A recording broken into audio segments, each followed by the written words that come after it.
Hello everyone, क्या हालचाल है आप सभी के दोस्तों।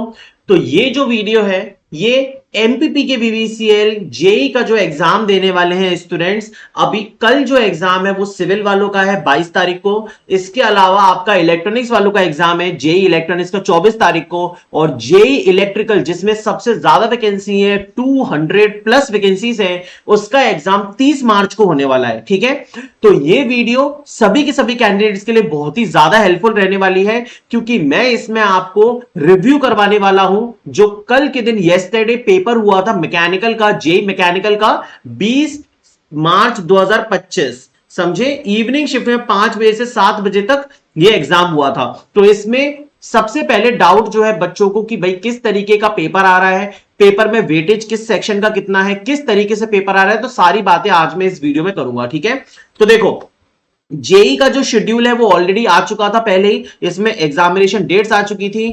अब जो पेपर है वो स्टार्ट हो गए हैं। तो मैकेनिकल का पेपर जो सबसे पहले हुआ है, तो आज मैं आपको अभी सबसे पहले बताऊंगा कि क्या आया था पेपर में। जैसे कि आपको पता था कि जो पेपर के अंदर वेटेज था, है ना, पेपर के अंदर जो वेटेज था वो किस तरीके से था, वो था टेक्निकल प्लस नॉन टेक्निकल। ठीक है ना, अब जो टेक्निकल था दोस्त वो कितना था, 60% का टेक्निकल था। और जो नॉन टेक का पोर्शन था इस बार वेटेज था वो 40% था।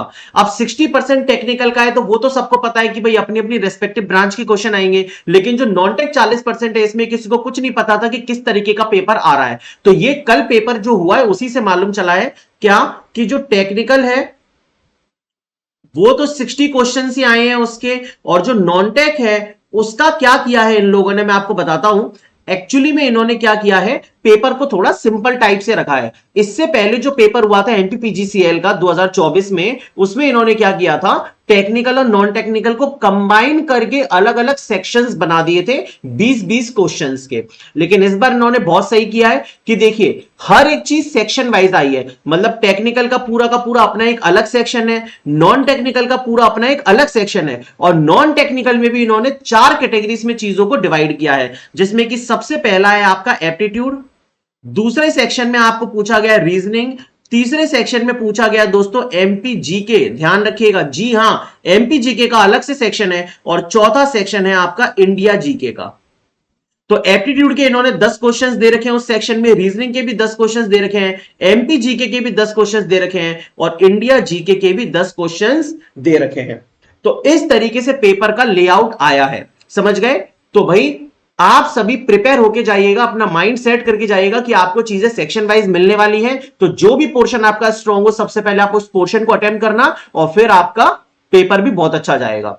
ठीक है, तो ये एक बहुत ही पॉजिटिव चीज है, बहुत ही अच्छी चीज है कि सेक्शन वाइज हमें क्वेश्चंस मिल रहे हैं, तो इससे हौच पौच भी नहीं होता है और ज्यादा क्लैरिटी रहती है पेपर के अंदर। तो एप्टीट्यूड के 10 क्वेश्चन है, रीजनिंग के भी 10 क्वेश्चन आए हैं, एमपी जीके के अलग से 10 क्वेश्चन आए हैं दोस्तों, और इंडिया जीके जिसके अंदर history, polity, geography, economics, environment और फिर जो इंफॉर्मेशन टेक्नोलॉजी है वो भी इसके अंदर इंक्लूडेड है। मैं आपको क्वेश्चंस भी बताऊंगा, चलो आगे देखते हैं। अब देखिए जो सिलेबस दिया था इंडिया जीके का, वो इतना बड़ा सिलेबस पूरा का पूरा इंडिया जीके का है। ये पूरा का पूरा सिलेबस इंडिया जीके का है। इसके अलावा ये जो चीज है ये भी इंडिया जीके के अंदर ही आती है। इतना पूरा का पूरा सिलेबस टोटल मिला के इंडिया का जीके कहलाता है, और ये है आपके 10 मार्क्स का, जिसमें कि कहां कहां से क्वेश्चंस पूछे गए हैं, कैसे कैसे क्वेश्चंस आए हैं, उन सब पर भी बात करेंगे।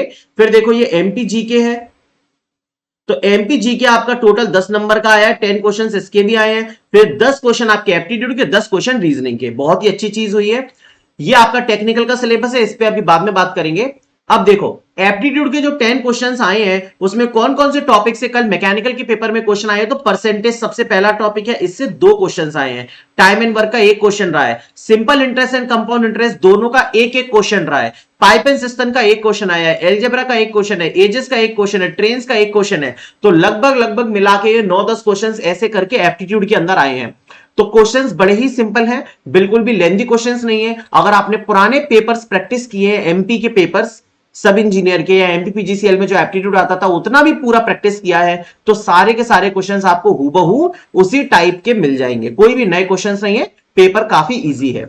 फिर इसके बाद देखो रीजनिंग के 10 क्वेश्चंस आए हैं, तो सिटिंग अरेंजमेंट के 2 क्वेश्चंस हैं, कोडिंग डिकोडिंग में नंबर्स की कोडिंग डिकोडिंग से एक है, अल्फाबेट्स की कोडिंग डिकोडिंग से एक क्वेश्चन है, फिर सीरीज के 2 से 3 क्वेश्चन आए हैं, सिलोजिज्म का एक क्वेश्चन आया है, स्टेटमेंट्स एंड कंक्लूजन्स का एक क्वेश्चन आया है, जिसमें स्टेटमेंट्स दिए रहते हैं और फिर कंक्लूजन्स उनके दिए रहते हैं, तो पहचानना होता है कौन सा कंक्लूजन सही है या कोई भी नहीं है।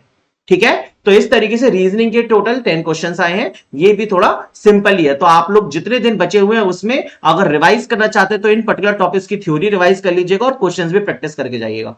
ठीक है दोस्तों, चलो अब आते हैं एमपी जीके पे, जिसका आपको बेसब्री से इंतजार है। तो एमपी जीके के अलग से 10 क्वेश्चंस आए हैं, जिसमें सबसे अच्छी बात यह है कि अकेले करंट अफेयर्स से 5 क्वेश्चंस आए हैं।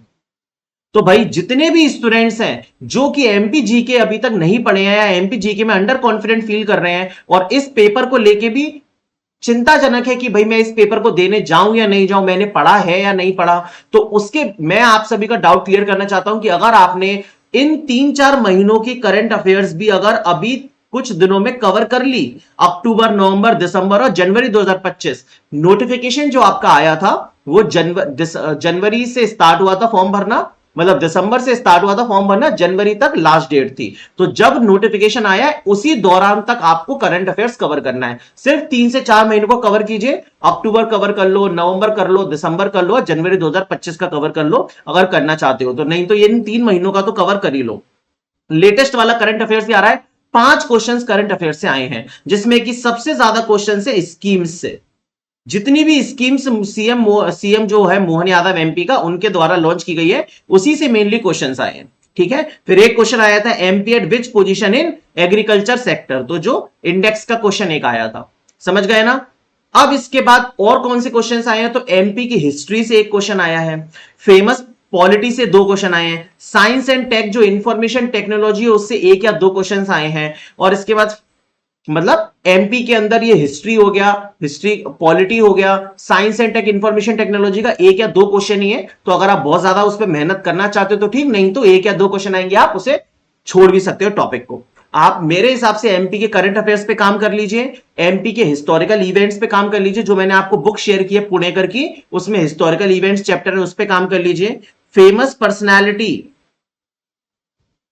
है ना, ये भी चैप्टर है उसके अंदर, उस बुक के अंदर, और हिस्टोरिकल इवेंट्स और फेमस पर्सनैलिटी, इन 2 चैप्टर्स पे काम करके जाइए। पॉलिटी के क्वेश्चंस जो हैं एमपी के, उन पे काम करके जाइए। ठीक है, तो जो पुणेकर बुक है उसके ये 2-3 चैप्टर्स आप अगर कवर कर लोगे तो भी आपसे ये एमपी की जीके भी बहुत अच्छे से सॉल्व हो जाएगी। करंट अफेयर्स करिए, उसमें बहुत अच्छा स्कोर बनेगा, प्लस इन सेक्शंस में अगर आईसीटी के क्वेश्चंस करने हैं साइंस एंड टेक्नोलॉजी की, तो इसकी पीडीएफ ऑलरेडी मैंने अपने टेलीग्राम ग्रुप पर भेजी है, उसको जरूर ज्वाइन कर लीजिएगा। कमेंट बॉक्स में मैंने लिंक को पिन कर दिया है, ठीक है, टेलीग्राम ग्रुप का। अब इसके बाद लास्ट बचता है आपका इंडिया का जीके, इसके भी 10 क्वेश्चंस आए हैं दोस्तों, जिसमें कि एक क्वेश्चन तो 2021 का करंट अफेयर्स था, वो वाला क्वेश्चन था कि पनामा लेक का इंसिडेंट जो हुआ था, कि पनामा लेक में जो शिप है वो फंस गई थी, तो उसकी वजह से जो ट्रेड है वो बहुत टाइम के लिए ठप्प पड़ गया था, तो काफी फेमस इंसिडेंट है, इसलिए 2021 का पूछा है। फिर 2024 के 2-3 करंट अफेयर्स के क्वेश्चन आए हैं, मतलब इसमें भी लगभग 4 क्वेश्चंस तो करंट अफेयर्स के है ही हैं।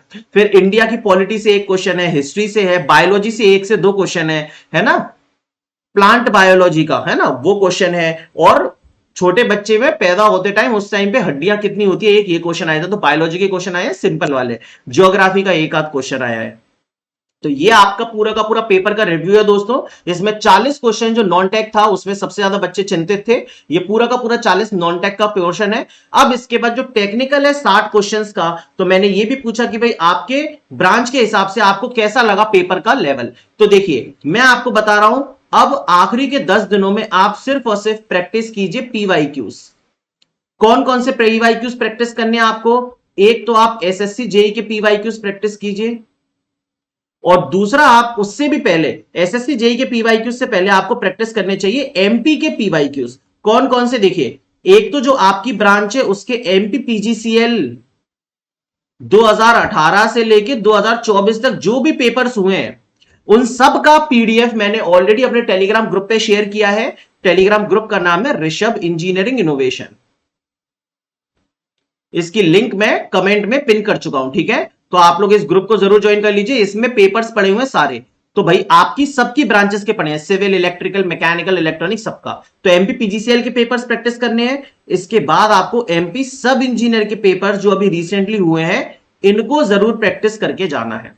सबसे पहले तो आप इन्हीं दोनों पेपर्स को प्रैक्टिस कर लो, जितने भी क्वेश्चंस इसमें आए हैं सारे के सारे रट लो, क्योंकि इन्हीं पेपर्स में जितने टॉपिक्स पूछे गए हैं, जिन सब्जेक्ट से पूछे गए हैं, उन्हीं सब्जेक्ट से आपका इस बार भी पेपर बन रहा है। फिर तीसरा, आप अगर प्रैक्टिस करना चाहते हो तो एसएससी जेई के पीवाईक्यूज प्रैक्टिस कर सकते हो, वो भी 2022 से लेकर 2024 तक केवल, ठीक है ना। उससे पुराने पीवाईक्यूज तो काफी इजी लेवल के हैं, ठीक है। तो इस तरीके से टेक्निकल की प्रैक्टिस कर लो, और नॉन टेक मैंने आपको बता ही दिया है। जो जो चीजें समझ में आई है इस वीडियो से जरूर पढ़ लीजिएगा, ठीक है। अगर ये वीडियो काम की लगी है तो इसको लाइक जरूर कर देना और चैनल को सब्सक्राइब कर लेना। मैं मिलता हूं आपसे अगली वीडियो में। Thank you.